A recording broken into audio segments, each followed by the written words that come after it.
पंकज श्रीवास्तव जी, महसी महराजगंज में जो हिंसा हुई उसके बाद अब जिस तरह से पीडब्ल्यूडी की कार्रवाई सामने आ रही है, कुछ लोग ऐसे हैं जो इसको सियासी नजरिए से देख रहे हैं, लेकिन आपको क्या लग रहा है, ये जो कार्रवाई है वो पीडब्ल्यूडी की तरफ से है, वो आपको सही लग रही है? क्या लग रहा है, एक साल पहले ही सब कुछ कर दिया था, लाल निशान लगा दिए गए थे, कार्रवाई की शुरुआत थी, लेकिन अब मकान गिराने की बात कही जा रही है?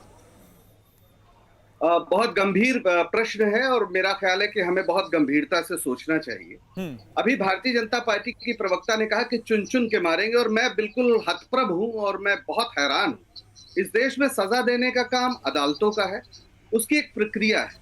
अगर कोई पार्टी सरकार ये कहती कि हम चुन चुन के मारेंगे तो वो हत्यारी सरकार है, उसे एक क्षण भी सत्ता में बने रहने का हक नहीं। मैं बड़े गंभीरता से बात कह रहा हूं। इस तरह की भाषा का इस्तेमाल किया जाना डराने वाला है कि कैसे लोगों के हाथ में सरकार है, किस पार्टी के हाथ में सरकार है कि वो कह रही है हम चुन चुन के मारेंगे, चुन चुन के। अरे आप नहीं कर सकते हैं, अदालत का काम है। अदालत कहेगी बिल्कुल, जहां कहे वहां तोड़ देना चाहिए, लेकिन वो अदालत की एक प्रक्रिया है। देखिए, उत्तर प्रदेश देश के सबसे जो गरीब राज्य हैं, 3, बिहार, झारखंड और उत्तर प्रदेश नीचे से तीसरा है। और जिस बहराइच की हम बात कर रहे हैं वो उत्तर प्रदेश का सबसे गरीब जिला है। 55% लोग वहां पर गरीबी रेखा के नीचे रह रहे हैं। बहुत ही बुरी हालत है। ये मैं कोई अपनी बात नहीं कह रहा हूं, ये आप अभी गूगल कर लीजिए, अभी 2023 का ये आंकड़ा बता रहा हूं। सबसे गरीब जिला उत्तर प्रदेश का बहराइच। वहां पर जिस तरह से तनाव पैदा किया गया, अगर मैं अभी तनाव की बात नहीं करूंगा, अभी इस पे आप जो कह रहे हैं कि अगर वहां पर साल भर पहले अतिक्रमण हटाने की कोई प्रक्रिया थी, किसको ऐतराज हो सकता है? सुप्रीम कोर्ट ने भी कहा है कि अवैध निर्माण का जहां प्रश्न है, सड़क चौड़ी करना है, उसकी एक प्रक्रिया है, आप बिल्कुल हटा दीजिए। लेकिन हम ये देख रहे हैं कि जब कोई घटना होती है तो उस घटना में जो लोग आरोपित होते हैं उनको निशाना बना के अचानक उनके घर जो है वो बता दिया जाता है कि साहब इसको तोड़ा जाना है। तो इसमें खास तरह का संदेश देने की कोशिश की जाती है, जो अभी अनिला जी ने अपने बयान से किसको संदेश देने की कोशिश की जाती है, ये भी तो सवाल है। हम कुछ नहीं मानेंगे, हम किसी अदालत को नहीं मानेंगे। पंकज जी, ये भी प्रश्न है कि किसको संदेश देने की कोशिश की जाती है, वो जो कानून मानते हैं या जो कानून तोड़ते हैं, जो हथियार का इस्तेमाल करते हैं गैर कानूनी तरीके से, या फिर वो जो कानून का पालन करते हैं? बहुत अच्छा आपने सवाल पूछा। अब मैं आपसे पूछना चाहता हूं, दुर्गा जी की किस शास्त्र में, किस हमारे धर्मशास्त्र में लिखा है कि आप अपनी जो यात्रा है, और उसमें सारे लोग नहीं, जो भारतीय जनता पार्टी और आरएसएस के जो महात्मा गांधी के हत्यारों की पार्टी है, या भी अनिला जी इतिहास पढ़ा रही थी, कुछ इतिहास नहीं पता है, वहां पर जाकर आप खड़े हो जाइए और नारे क्या लगाइए? नारे लगाइए कि फलाने काटे जाएंगे तो राम राम चिल्लाएंगे। फिर आप गाना गाइए कि आएंगे तो योगी जी, और फिर पुलिस खड़ी है, आप अंदाजा लगाइए, पुलिस खड़ी है चारों, और वहां पर एक लड़का, उसे चढ़ाया जाता है, चढ़ जाओ झंडा तोड़ो। अपने आप तो वो चढ़ नहीं सकता, उसे लोगों ने मदद की होगी, और पुलिस गायब है। वो जाता है, झंडा उतारता है, रेलिंग तोड़ता है, और उसके बाद उसको निशाना बना के गोली मार दी जाती है, जिसकी जितनी निंदा की जाए कम है। लेकिन मेरा सवाल यह है कि क्या योगी प्रशासन यही चाहता था? वहां पर या अगर कोई जुर्म है तो रुक, यानी आप कुल मिलाकर प्रशासन और सरकार की कार्यप्रणाली पर प्रश्न उठा रहे हैं। एक हमारे साथ मेहमान और जुड़े हुए हैं, मेहरुद्दीन रंगरेज साहब। अब सवाल यहां पर घूम फिर के यही आता है कि भाई सरकार करे तो क्या करे? अगर एक घटना हुई है और उसमें कुछ लोग चिन्हित हुए हैं, उन पे एक्शन होना है, उन पे एफआईआर दर्ज है, वो फरार हैं, उनके मकान अवैध तरीके से निर्माण किए गए हैं, तो सरकार क्या करे? सरकार के पास कार्रवाई करने के लिए जो स्कोप है, क्या उसका इस्तेमाल करे, या फिर वो विपक्ष के सवालों से डर के चुप बैठे? क्या करे सरकार? क्या करना चाहिए सरकार को? आपकी सलाह सरकार को क्या होगी? देखिए सरकार जो है, जब ठोक देने वाली राजनीति करती हो, बटोगे तो कटोगे राजनीति करती हो। दूसरा एक बात तो एक मेरा पॉइंट है, दूसरा पॉइंट ये है कि जब वो यात्रा निकाली जा रही थी तो यात्रा पूरी जो है शांतिपूर्वक निकल रही थी, मगर जब मस्जिद के बाहर जाते हैं तुरंत वहाँ पर नंगा नाच करते हैं, वहाँ पर झंडा जो है उतारा जाता है, ऊपर चढ़ाया जाता है और आपत्तिजनक नारे लगाए जाते हैं। फिर जब उधर से भी होता है तो फिर जो है एक व्यक्ति की हत्या हो जाती है, तो उसका शव यात्रा निकाली जाती है। शव यात्रा 5 किलोमीटर की निकाली जाती है, सारी जगह पुलिस खड़ी रहती है मूक दर्शक बनकर। जब वो यात्रा निकलती है तो उसमें लाठी डंडे तलवार सब होती है, पुलिस कोई भी कहीं पर भी कहीं नजर नहीं आ रही। इस तरीके का एक माहौल बनाया जाता है। उसके बाद क्या होता है, उसके बाद अपराधी पकड़े जाते हैं।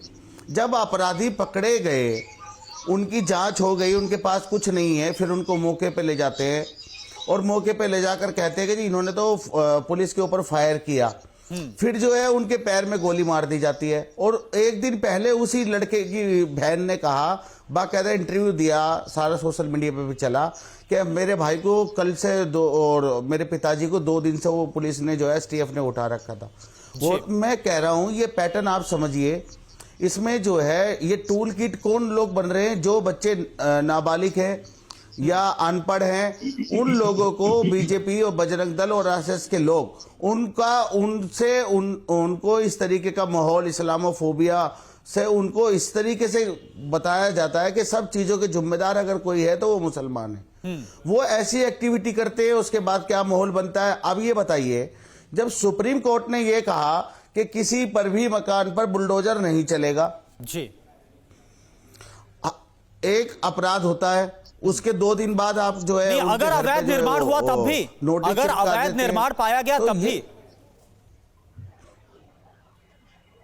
अरे सर सुन तो लीजिए, मान लीजिए आज मेरा घर अवैध बना हुआ 50 साल से, आप समझिए बात को, और मैंने आज कोई अपराध कर दिया यूपी में, तो कल ही मेरा घर अवैध हो जाएगा। सर ये मानसिकता समझिए। इसका मतलब है कि वो ये बात जो 80-20 की बात करते हैं और संविधान की शपथ ले रखी है मोदी जी ने और योगी जी ने, अगर वो ये करना चाहते हैं कि भाई 80 करोड़ की बात करेंगे, 20 की नहीं करेंगे, उनको दबाएंगे, डराएंगे, उनके मकान तोड़े जाएंगे, उनके एनकाउंटर किए जाएंगे, फर्जी एनकाउंटर किए जाएंगे, ठोक दो। जब योगी जी इतने बड़े मन से कहते हैं ठोक दो, तो अधिकारी क्या करेगा भाई? अधिकारी तो चाह रहे हैं कि हम ज्यादा से ज्यादा एनकाउंटर करेंगे तो हमारा प्रमोशन हो जाएगा। तो इस तरीके का ये देश, देखिए देश संविधान से चलता है, ना कि जो है ये तानाशाही से चलता है। ठीक है, यानी कि माहौल बना रखा है भाजपा ने, ये लग रहा है कि जो पैटर्न आप समझिए, जहां तो बहाना है, लेकिन असल में खास समुदाय को टारगेट पर लिया जा रहा है। लेकिन अनिला सिंह जी, यही सवाल लेकर मैं आपके पास आ रहा हूं। विपक्ष यही सवाल पूछ रहा है, वो बोल रहा है कि भाई अगर 1 साल पहले अवैध निर्माण पाया गया तो आप क्यों वहां पर खास तौर पर एक खास समुदाय को निशाना बनाया जा रहा है। वो बात अलग है कि जिन 23 घरों को चिन्हित किया गया, नोटिस चस्पाया गया है, 20 उसमें से मुसलमानों के और 3 उसमें से हिंदुओं के भी। कानून जो है ना वो धर्म देखता है ना जाति देखता है। ठीक है, अगर वहां पर मुसलमानों ने ज्यादा अवैध निर्माण किया हुआ है तो उनकी आरती उतारें क्या? नोटिस ना भेजें? 1 साल से क्या कर रहे थे? मूंगफली छील रहे थे? क्यों नहीं अपना अवैध जो निर्माण था उसको हटा दिया? जो यहाँ बैठकर वकालत कर रहे हैं, जो 5 किलो राशन की जगह 5 किलो पत्थर पहुंचाते हैं हर घर में, कि कोई भी हिंदू जुलूस निकले, प्रोसेशन निकले, देवी देवताओं की कोई आरती भजन हो तो चला दो पत्थर। पत्थर से मन ना भरे तो पीठ में गोली मार दो, कायर कहीं के। सामने से गोली नहीं मारी उस बच्चे के, पीठ में गोली मारी। यानी अनिला जी, आप ये बात मान रही है ना कि जो प्रशासनिक अमला है योगी सरकार का, वो फेल साबित हुआ है। जो यात्रा भी निकाली गई, ऐसा तो नहीं है इतनी बड़ी यात्रा निकाली गई, प्रशासन से परमिशन नहीं ली थी, वहां पर पुलिस मौजूद थी, प्रशासनिक अमला रहा होगा, फिर कैसे सब कुछ हो गया? फेलियर तो हुआ ना, ये भी आप बात मानिए। क्या फेलियर हुआ भाई? क्या फेलियर हुआ? मेजॉरिटी पॉपुलेशन यहाँ पे हिंदू रहती है, हर गांव हर मोहल्ले में प्रोसेशन निकलता है, तो इनकी डर की वजह से हर जगह पुलिस तैनात हो जाए। हाँ, जब मौका लगता है भाईचारा भाईचारा भाईचारा, और जब मौका लगता है पत्थर बरसा दो, उल्टी सीधे। नहीं, मेरा सवाल तो यही था ना, जो पत्थर बरसाने वाले थे, जो हिंसा करने वाले थे, उनको रोकने के लिए तो कोई वहां पर होना चाहिए था। गोपाल मिश्रा को जिस तरह से मार दिया गया, उसको रोकने वाला तो कोई होना चाहिए था। सब कुछ होता रहा, अगले दिन वहां पर आगजनी भी की गई, कोई रोकने वाला नहीं था। अपमान करेंगे, इनकी आरती उतारे, आरती उतारे इनकी। यहाँ पर ओवैसी की पार्टी के बैठे हुए हैं प्रवक्ता, इनके नेता क्या कहते हैं हिंदू देवी देवताओं के विषय में? बताऊं क्या बोलते हैं? बात बनाते हैं। पूरे मैडम आप कैसी मानसिकता में कह रहे हो? मेजॉरिटी पॉपुलेशन को ये माइनॉरिटी, ठीक है, आपकी बुद्धि को इस्लाम लेकिन ये प्रश्न विपक्ष की तरफ से उठाया जा रहा है। अनिला जी, फराज किदवई साहब, एक बात तो यहां पर है, विपक्ष को हम नहीं मानते, हम कानून को मानते हैं। विपक्ष होगा, दम है तो आ जाओ सत्ता में, दम है तो आ जाओ सत्ता में। ये हमें बताएंगे सरकार कैसे चलेगी।